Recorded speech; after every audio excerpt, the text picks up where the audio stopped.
Hello friends, आज की इस वीडियो में हम सबसे पहले चर्चा करेंगे निफ्टी की ही। और निफ्टी की आज एक वीकली एक्सपायरी भी थी और कुल मिलाकर जो ऑप्शन सेलर थे उन्होंने दोनों साइड के प्रीमियम जो है खा लिए। और ये चर्चा हमने कल भी की थी कि एक रेंज बाउंड हम उम्मीद कर रहे हैं, अगर बाजार ऊपर की तरफ जाएगा तो एक सेलिंग प्रेशर देखने के लिए मिलेगा। अभी भी हमारा कल के लिए जो व्यू है, कल भी हम एक रेंज बाउंड ही उम्मीद कर रहे हैं, लेकिन अब बाजार जैसे जैसे मंथली एक्सपायरी की तरफ जा रहा है, आपको सडन स्पाइक जो है देखने के लिए मिलेंगे और ज़्यादातर स्पाइक्स अब आपको नीचे की तरफ के मिलेंगे। बाजार ऊपरी लेवल पे खड़ा रहेगा और अचानक एकदम सेलिंग आ जाएगी, जैसा आपने 2 दिन पहले देखा था। स्मॉल कैप और मिड कैप के अंदर भी सिमिलरली अभी हमें लग रहा है, हालांकि मुझे लग रहा है 3-4 दिन अभी स्मॉल मिड कैप हो सकता है अपने आप को और संभाल लें मंथली एक्सपायरी तक, क्योंकि स्मॉल कैप मिड कैप के अंदर जो करेक्शन आएगी वो वास्तव में रिजल्ट बेस आएगी। और क्योंकि स्मॉल कैप मिड कैप जो चले हैं, अब तो देखिएगा ब्रोकरेजेस हाउस भी जो है रिपोर्ट करने लगी हैं, और अब तो जो केमिकल कंपनीज मतलब बहुत ओवर वैल्यूड हो गई हैं उन पे भी एक नेगेटिव रिपोर्ट आने लगी। आज कोटक इंस्टीट्यूशनल्स ने जो है सेल की या रिड्यूस करने की सलाह जो है 2 शेयर्स पे दी है, जिसमें से एक तो विनाती ऑर्गेनिक्स है, दूसरा है दीपक नाइट्राइट। और मैं पर्सनली भी दीपक नाइट्राइट को देख रहा था, क्योंकि अब जिस तरीके की पिछले कुछ क्वार्टर्स में दीपक नाइट्राइट की परफॉर्मेंस है, और इसके अलावा कुछ और केमिकल शेयर्स भी हैं, तो विनाती ऑर्गेनिक्स तो एक हाईली वैल्यूड शेयर्स है, एक ऊपर की प्रीमियम वैल्यूशंस जो है एंजॉय करता है पी रेशोज, लेकिन उसके हिसाब से रिजल्ट नहीं आ रहे हैं। लेकिन वहीं पर अगर हम बात करें दीपक नाइट्राइट की, तो दीपक नाइट्राइट के तो रिजल्ट भी खराब ही आ रहे हैं।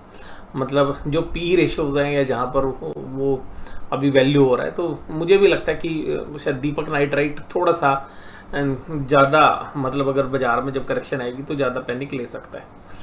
और इसी तरीके से जो बाजार के अंदर मिड कैप के अंदर क्यों रिजल्ट के ऊपर इम्पैक्ट आएगा, क्योंकि देखिएगा पिछले 2 क्वार्टर के जो रिजल्ट थे वो स्मॉल कैप और मिड कैप की वैल्यूशंस को तो जस्टिफाई नहीं करते।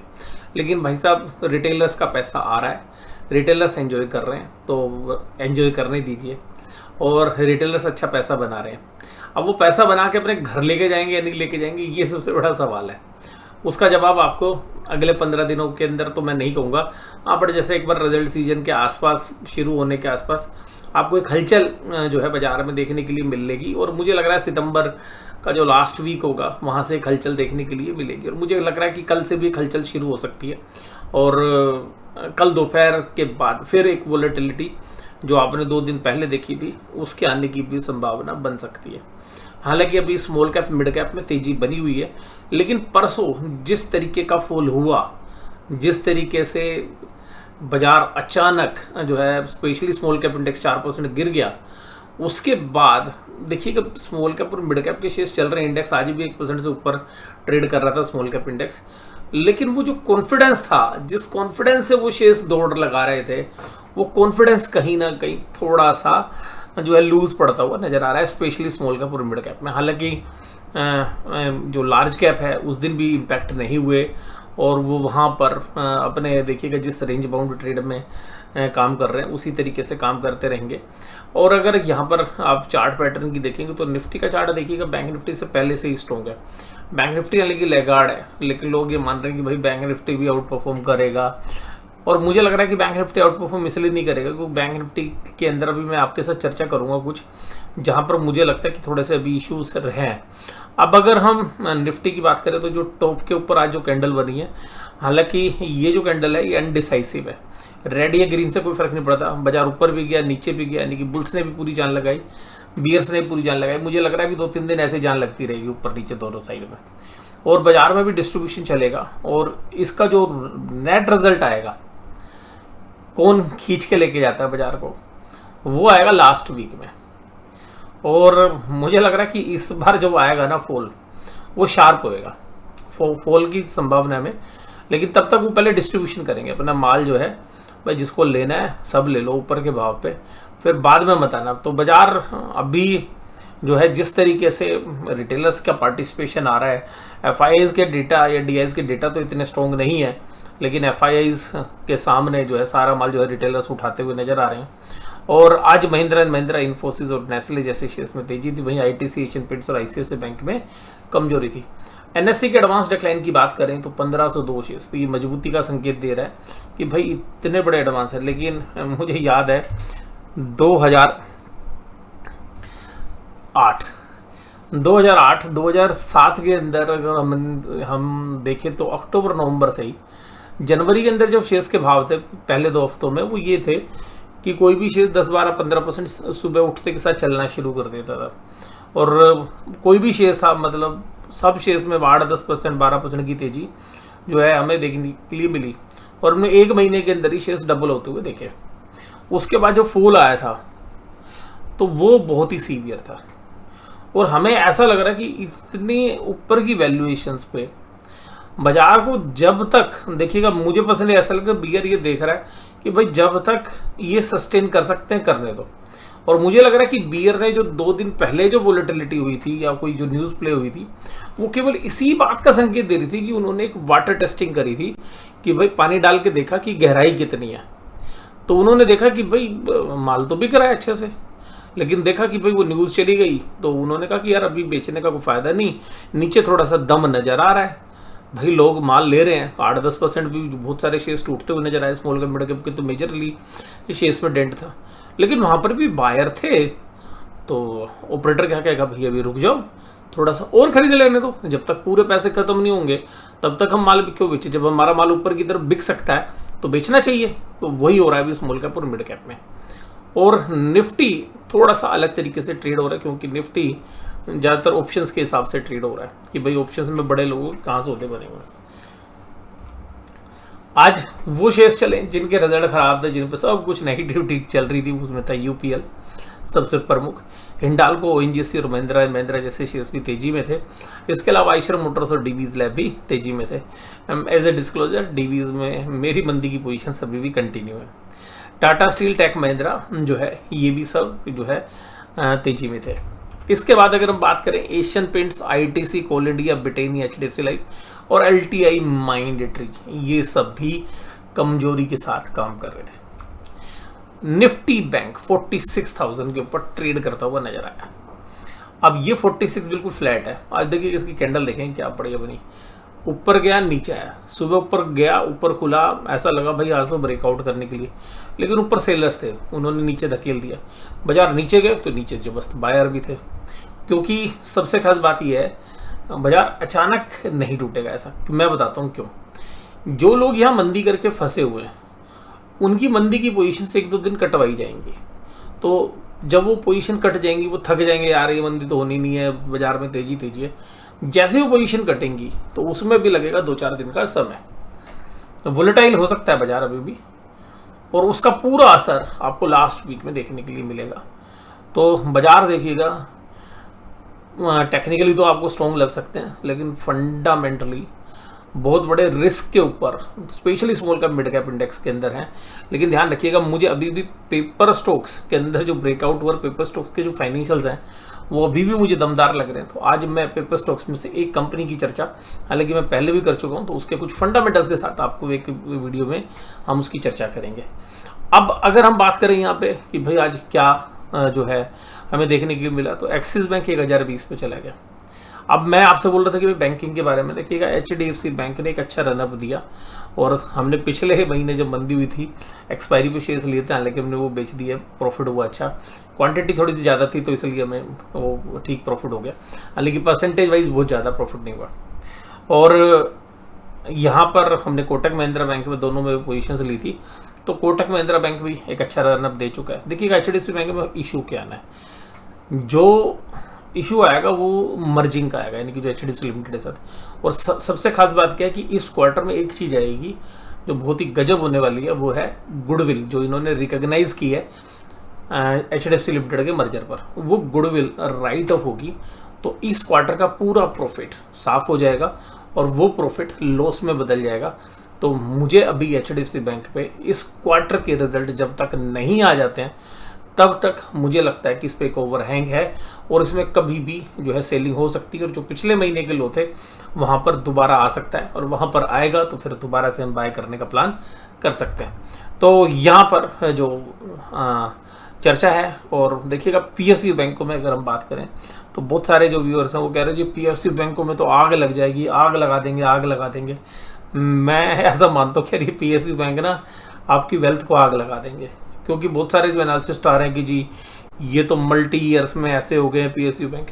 देखिएगा पीएसयू बैंक मुझे पर्सनली ऐसा लगता है कि इनके पास एडवांटेज है, और स्पेशली इनमें अगर किसी में एडवांटेज तो एसबीआई के पास है कि हर जगह पे फैला हुआ है। लेकिन आप मैनेजमेंट की ट्रेनिंग देखिए, मैनेजमेंट की रिशफलिंग देखिए। जो बैंक होता है ना वो बहुत भरोसे का काम होता है। तो जो टॉप मैनेजमेंट है ना वो 10-12 साल 15 साल टिकी रहे, उसमें से 1-2 लोग बदलते रहे, बात अलग है। लेकिन यहाँ पे क्या कि बैंकों के बोर्ड में जो पीएसयू बैंक है तो वहाँ पे हर 2-3 साल के अंदर जो टॉप लेवल की मैनेजमेंट बदल जाती है, जवाबदेही किसी की तय हो उससे पहले वो रिटायर हो जाता है। तो कुल मिलाकर मैं पीएसयू पे मुझे लगता है कि रैली हो गई है, और देखिएगा खींचेगी। ऐसे ही हमें याद है कि जब 2007 में होता था हम कहते थे वैल्यूएशन, उसके बाद भी शेयर 30-40% चल गए थे, लेकिन जब वो गिरे थे ना तो 80-80% गिरे थे।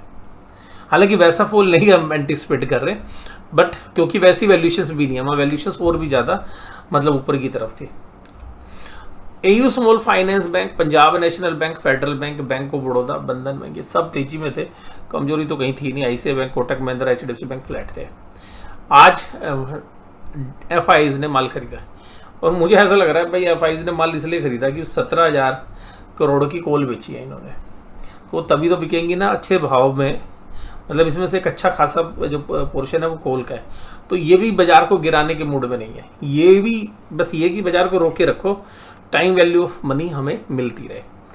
तो ये जो सारा चमत्कार होगा वो मैं लास्ट वीक में मान के चल रहा हूँ, क्योंकि जो कुछ होगा वो लास्ट वीक में होगा। बड़ा फॉल हो सकता है कि बाजार वोलेटिलिटी अभी शुरू कर दें, कल भी एक वोलेटिलिटी की हमें संभावना है, और दोपहर के बाद चांसेस है। बट अभी हमें एक रेंज बाउंड लग रहा है।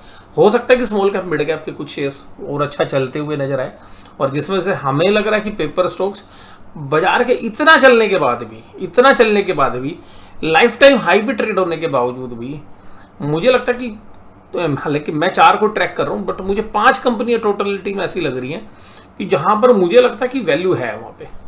मतलब जब स्मॉल कैप मिड कैप का बाजार इतना चला जाए और उसके बाद भी वो शेयर्स उन वैल्यूशंस पे ट्रेड करें, तो वो चर्चा जो है मैं भी आपके साथ करूंगा अगली वीडियो में। तो यहाँ पर मुझे लगता है कि स्मॉल कैप मिड कैप में इस तरीके के जो सेक्टर्स हैं वो 4-5 दिन में एक अच्छा ब्रेकआउट देके एक अच्छा रनअप दे सकते हैं, जो कि एक सबके साथ एक पैरिटी आ जाए, भाई सबको बराबरी का हक मिले। यानी कि 1-2 सेक्टर रहते हैं जहाँ पे वैल्यूशंस का गैप है, तो वो शायद वैल्यूशंस को रीच कर लें, पहुंच जाए उन वैल्यूशंस पर। और वो अभी भी, क्योंकि हालांकि पेपर सेक्टर में एक चीज़ है जो मैं भी आपको बताता हूँ, वैसे तो मैं वीडियो के अंदर आपको सारी बात बताऊंगा, वो ये है कि पेपर स्टॉक्स क्या होता है कि सीजनल होते थे। तो पेपर स्टॉक्स में लोग 5-5 साल 4-4 साल फंसे थे, और अभी तक उनको ये नहीं हो रहा है कि भाई इस बार ये जो पिछले 5 क्वार्टर में दमदार रिजल्ट आए हैं ये कंटिन्यू करेंगे। उनको लग रहा है कि अगले क्वार्टर फिर खराब हो जाएंगे, क्योंकि लगातार 2-3 क्वार्टर अच्छा करने के बाद पेपर इंडस्ट्री खराब कर देती थी। लेकिन अभी मैं एक मीडिया रिपोर्ट भी पढ़ रहा था, तो उसमें भी उन्होंने कहा कि हमने अपनी एनर्जी एफिशिएंसी जो है 20% इंप्रूव कर ली है, तो हमारी जो पावर और फ्यूल की कॉस्ट है वो 20% घट गई है। फिर लोग कहते हैं कि जी पेपर का रेट घट जाएगा, और मैं मानता हूँ ठीक है वो घट सकता है, लेकिन वो इतने बढ़िया मार्जिन, मतलब 2000 करोड़ की कंपनियां 1000 करोड़ का कैश बैलेंस शीट में लेके बैठी हुई हैं। वो कंपनियां मैं चर्चा करूंगा, और उसमें से मैं आपके साथ चर्चा करूंगा मुझे कौन सी पसंद है, वो भी आपके साथ उस वीडियो में हम चर्चा करेंगे। हालांकि मुझे 4 कंपनियां पसंद है, लेकिन उसमें से भी मेरी जो चॉइस है वो मैं आपको बताऊंगा 1, 2, 3, 4 के रेंज में। और इसके साथ साथ अगर हम देखें वहां पर मुझे लगता है कि अगर बाजार गिर भी गया ना तो भी उनके अंदर वैल्यू दोबारा से पिकअप कर लेंगे। और एफआईज ने जो स्टॉक फ्यूचर्स बेचे हैं वो 748 करोड़ के हैं, और ऑप्शंस में कुछ था ही नहीं। आज पुट कॉल रेशो बिल्कुल नीचे आ गया है भाई साहब। अब पुट राइटर है बेच ही नहीं रहा, यानी कि बड़े जो प्लेयर्स हैं वो पुट राइट नहीं कर रहे, तो इसका मतलब अभी भी रेंज बाउंड यहाँ से भी एंटिसिपेट हो रहा है। डाउ जोन्स में एक अच्छी तेजी है, तो ठीक है बाजार अगर ये अच्छी तेजी रहेगी तो बाजार अच्छा खुलेंगे, सुबह सस्टेन नहीं कर पाएंगे। अब हमारे लिए चिंता की बात देखिएगा, हम पूरे विश्व से अलग चल रहे हैं, हमारा जो बाजार है ना सबसे डीकपलिंग कर रहा है, किसी की नहीं सुन रहा, अपनी मर्जी से चल रहा है। ब्रांड क्रूड $93 पे चला गया, अभी हमें चिंता की कोई बात नहीं है, लेकिन अगर ये 100 रुपये के आसपास जाके ट्रेड करने लगा तो भी हम चिंता नहीं करेंगे। लेकिन अगर 100 रुपये को पे सस्टेन करने लगा, मतलब 10 दिन 15 दिन अगर सस्टेन कर लिया, फिर आपको भयंकर चिंता होनी शुरू हो जाएगी। और फिर वहाँ पर जो फिस्कल डेफिसिट है उसमें भी आपको दिखेगा, और फिर उसका बाजार में भी इम्पैक्ट दिखेगा। कंपनीज के प्रॉफिट में तो देखिएगा हम इम्पैक्ट देख ही रहे हैं। प्रॉफिट से अगर हम मैच करें तो कंपनीज की जो वैल्यूएशंस है वो थोड़ी सी महंगी आपको लगेंगी, और अब तो मीडिया भी बोलने लग गया कि महंगी है। अब अगर हम निफ्टी की ऑप्शन चेन की बात करें तो देखिएगा निफ्टी के ऑप्शन चेन में अब भी ऐसा कुछ है नहीं। जो हम बात करें दोनों साइड पर जो इंटरडे ट्रेडर्स हैं वो इतनी ऑप्शंस राइट करके बैठे हैं, क्योंकि बाजार एक रेंज में तो दोनों साइड के ऑप्शंस सेलर हैं। तो 20,000 के ऊपर देखिएगा तो पुट राइटर आपको खड़े हुए हैं, हालांकि बहुत ज़्यादा राइटिंग नहीं हुई है। और अगर जहाँ पे बाजार चल रहा है तो भाई यहाँ पे 20,100 के आसपास कुछ कॉल राइटर भी थे, लेकिन पुट राइटर भी दमदार खड़े हुए हैं। तो पुट राइटर्स थोड़ा सा एग्रेसिव हैं अगर एट द मनी पर अगर हम बात करें, और कॉल राइटर भी इतने एग्रेसिव नहीं है जितना मतलब पहले थे। तो मतलब पिछले हफ्ते में भी रहे थे लास्ट तक, लेकिन अब यहाँ पर 20,200 जो है इसके ऊपर थोड़ी सी राइटिंग आज हुई है, लेकिन कॉल राइटर पुट राइटर मतलब बराबरी पर खड़े हुए। और सिमिलर व्यू बैंक निफ्टी पे, हालांकि बैंक निफ्टी में 46,000 पे पुट राइटिंग ज़्यादा दमदार हुई है, कॉल राइटिंग कम हुई है, लेकिन ऊपर के प्राइस पे कॉल राइटिंग है। तो यहाँ पर भी ये कोई डिसाइसिव जो मूव है किसी भी साइड के लिए वो एंटिसिपेट नहीं किया जा रहा है। तो यहाँ पर भी हमें लग रहा है कि वोलेटिलिटी फिर आज की तरह फिर कंटिन्यू कर सकती है बैंक निफ्टी में, बट 46,000 के आसपास इर्द गिर्द घूमने की संभावना बनती है। 200 पॉइंट इधर और 200 पॉइंट इधर।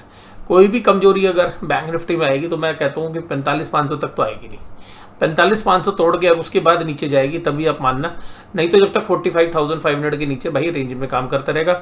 ऊपर हमें लग रहा है 46,200 और 300 जो पुराने हाईज है उनके आसपास जो है बाजार जा सकता है। और but range amount he trade हम मान रहे हैं, डायरेक्शनल मूव की चांसेस कम है। आज की इस वीडियो में बस केवल इतना ही, और तकरीबन आधे घंटे से 1 घंटे के बाद 1 घंटा लग जाएगा लगभग, तो 1 घंटे के अंदर अंदर मैं आपके साथ एक वीडियो शेयर करूंगा, और वो वीडियो होगी पेपर शेयर्स के ऊपर, और मैं आपको बताऊंगा कि पेपर शेयर्स किस तरीके से आपको इस समय पर भी एक अंडर वैल्यूड बेट है।